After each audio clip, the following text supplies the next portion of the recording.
This is how you make the perfect soft-boiled eggs, folks.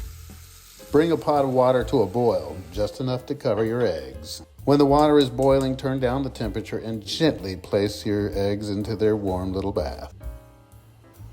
Once they're in there, set your timer for 6 minutes and turn the temperature back up, just enough to maintain a light simmer. Don't bring it to a rolling boil again. You don't want to crack those eggs. In the meantime, back at the ranch, prepare an ice bath for your eggs.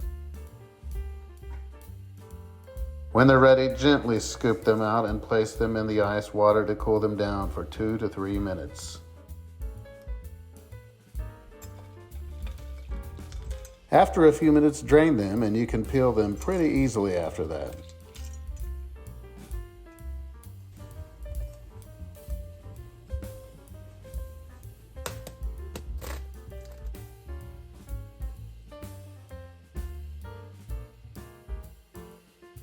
Voila, they are ready to eat. This cooking method gives you the perfect soft-boiled eggs every time. Now go get cooking.